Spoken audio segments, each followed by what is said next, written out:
Ini yang menjadi catatan kita. Kita menolak Presiden Jokowi untuk cawe-cawe.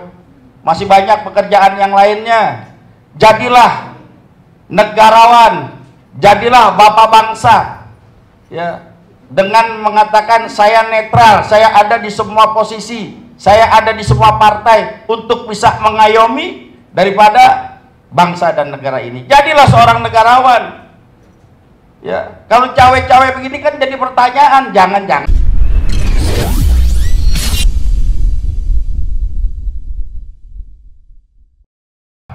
Baik, assalamualaikum warahmatullahi wabarakatuh.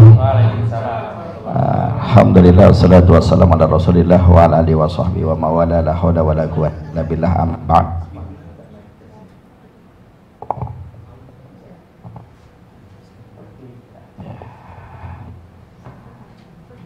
Ya, ini berkenaan dengan cawe-cawe Jokowi tentang Pilpres kali ini luar biasa. Baru kali ini ada presiden yang cawe-cawe masalah Pilpres. Ya, bagi kami, ya, kita semua merasa seperti terkungkung dengan dukungan partai-partai yang begitu luar biasa. Tapi herannya, ketika ada selentingan dari Mahkamah Konstitusi bahwa pemilu ini akan memakai proporsional tertutup, itu seluruh partai kompak. Ya. Artinya ketika buat kepentingan partainya, golongannya, ini partai bisa kompak, ketika buat kepentingan rakyat mereka bungkam. Ini kan luar biasa nih. Ini depan mata kita nih. Ya, depan mata kita jelas sekali. Jadi artinya partai-partai ini hanya memikirkan golongan dan kelompoknya saja, tidak memikirkan rakyatnya, tidak memikirkan konstituennya. Ya. Dengan berbagai macam dia keluarkan RUU, Omnibus Law dan lain sebagainya. Ini kan banyak merugikan daripada rakyat. Nggak ada yang bersuara. Nggak ada yang berani untuk melakukan kritik, entah itu impeachment nggak, pemakzulan dan lain sebagainya. Nah, ini menjadi satu catatan buat rakyat Indonesia. Kita kudu melek. Kita kudu melek politik. Nah, saat ini jangan sampai kita tidak tahu, tidak mau tahu dengan politik-politik yang ada. Ya. Sekali lagi, sangat miris ketika Presiden mau cawe-cawe urusan Pilpres, sementara urusan dia banyak yang terbengkalai. Urusan rakyat banyak yang terbengkalai.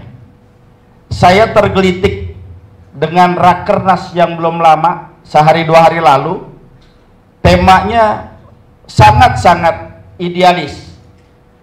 Rakyat miskin dan orang terlantar dipelihara oleh negara. Kemarin tuh baru Rakernas tuh. Kemarin kemana aja? Baru mau Pilpres ini tema daripada Rakernasnya luar biasa. Pasal 34 kalau nggak salah, Undang-Undang Dasar 1945. Ya. Orang miskin dan anak terlantar dipelihara oleh negara. Nah, sekarang ya ini wong cilik. Tapi wong ciliknya selalu dilicikin. Ya, wong liciknya selalu disengsarakan. Ini menjadi satu tanda kita, ya, sudah tidak manfaat lagi partai-partai begitu dipelihara. Buang saja. Ada maunya ketika ada Pileg dan Pilpres saja.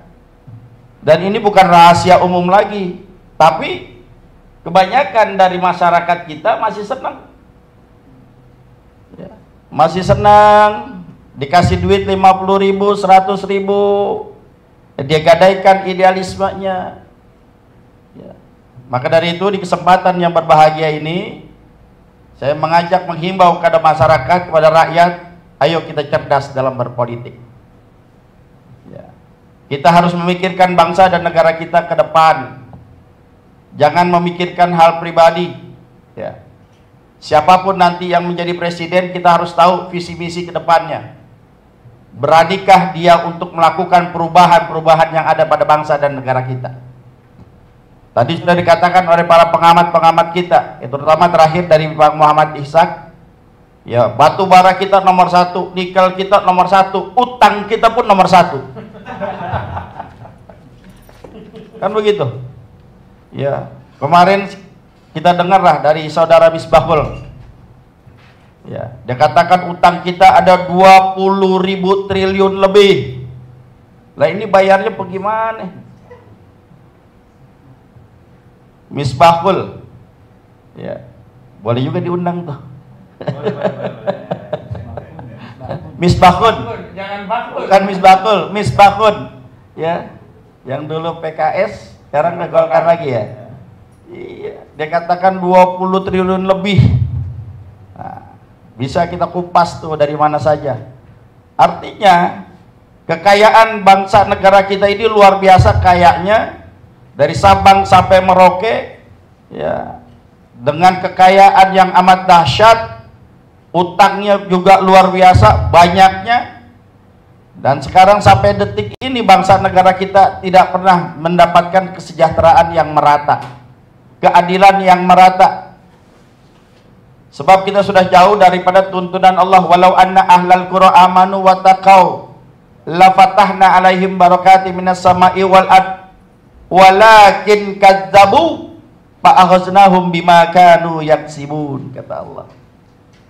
Andaikan penduduk-penduduk satu negeri, penduduk satu bangsa, amanu wattaqau, beriman dan bertakwa kepada Allah dengan keimanan yang hakiki, dengan ketakwaan yang haqqa tuqati, maka kata Allah, aku akan membukakan pintu keberkahan apa yang datang dari atas langit dan yang keluar dari perut bumi.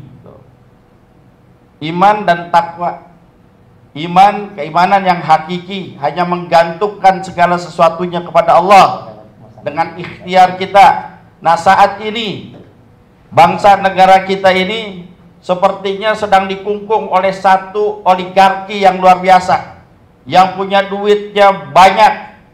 Bahkan para pemimpin-pemimpin partainya pun tersandra. Dia ibarat kata bahasanya naik singa, mengendarai singa. Orang kalau naik kuda sampai tujuan selesai enak, betul. Kalau naik singa belum sampai tujuan, dia udah turun, dicakar sama singa. Nah, ini nasib daripada pemimpin-pemimpin partai kita nih. Dia sampai tujuan belum tentu merasa aman. Kenapa? Singa yang dinaikin. Nah, ini terkungkung dalam hal begini luar biasa. Dia maju kena, mundur kena. Dia berontak terhadap penguasa sekarang, dia masuk penjara.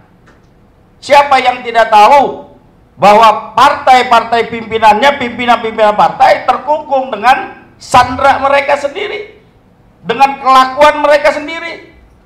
Ada yang kardus durian, ada yang masalah kehutanan, belum lagi EKTP.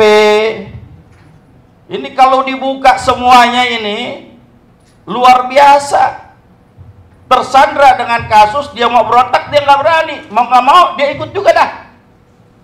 Nah, kita cari yang jujur. Siapa yang jujur, siapa yang berani, siapa yang tegas, siapa yang amanah. Itu pemimpin yang harus menjadi panutan kita. Siapa orangnya? Ya ntar kita lihat. Kagak enak kalau kampanye di sini. Iya. Jadi ini yang menjadi catatan kita. Kita menolak Presiden Jokowi untuk cawe-cawe. Masih banyak pekerjaan yang lainnya. Jadilah negarawan, jadilah bapak bangsa. Ya, dengan mengatakan saya netral, saya ada di semua posisi, saya ada di semua partai untuk bisa mengayomi daripada bangsa dan negara ini. Jadilah seorang negarawan. Ya, kalau cawe-cawe begini kan jadi pertanyaan, jangan-jangan ntar kalau lu udah nggak jadi, lu takut masuk penjara, anak-anak lu masuk penjara, lingkungan lu masuk penjara, kan begitu akhirnya. Kira-kira begitu nggak ya? Iya. Jadi ada rasa ketakutan di situ. Tapi kalau menjadi bapak bangsa, ya, mengayomi semuanya, ya, turun bahasa kasarnya, dia turun daripada kekuasaannya dengan enak. Saya rasa masih ada, ya, kebijakan-kebijakan dari presiden yang akan datang.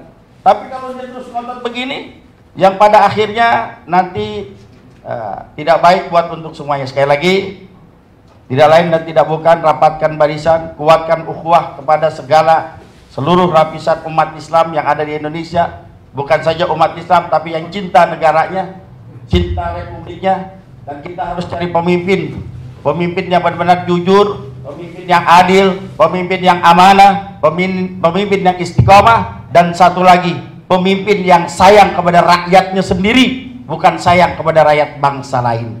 Terima kasih. Assalamualaikum warahmatullahi wabarakatuh.